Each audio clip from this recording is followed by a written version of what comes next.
Although this is a Honda, any self-propelled mower operates using the same concepts.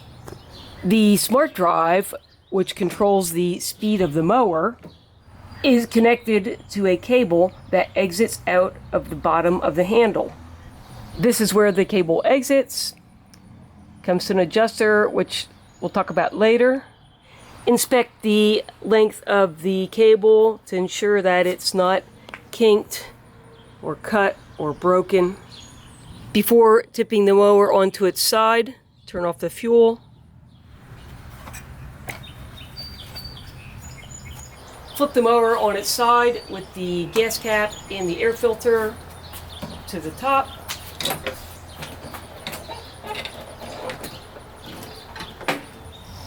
And I can see that the cable is connected to the bottom of the transmission.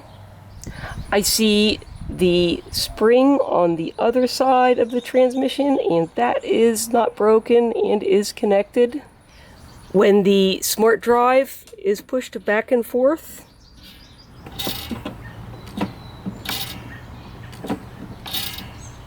the transmission moves back and forth. That proves that the cable and the spring are both in working order.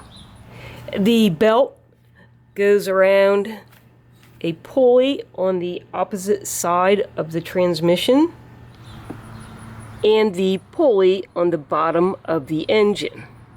When the engine runs, the pulley spins. When the smart drive cable is pushed, it tilts the transmission. It takes up the slack in the belt and engages the pulley on the transmission, which then turns the wheels. Spin the wheels in this direction and they should click.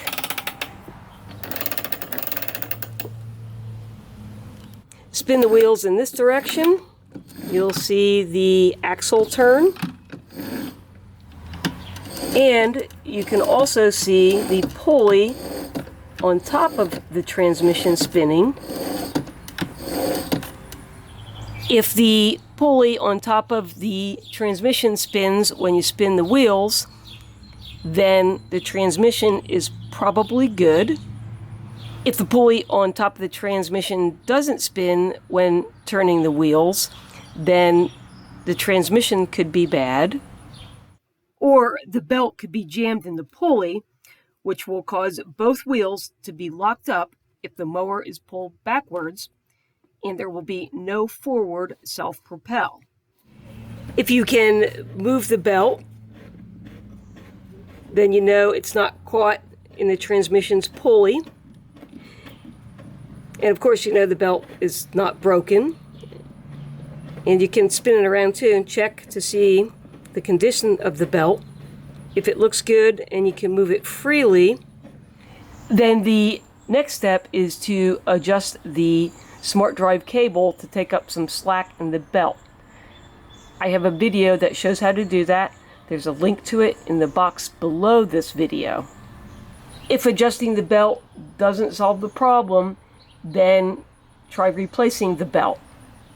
If you find that over time this mower is becoming difficult to pull backwards, I have a quick fix for that. I'll put a link to the video in the box below this one. I hope you find this video helpful. A thumbs up is always appreciated. Click on the channel name, Know How Now, to find other videos, and thanks for watching.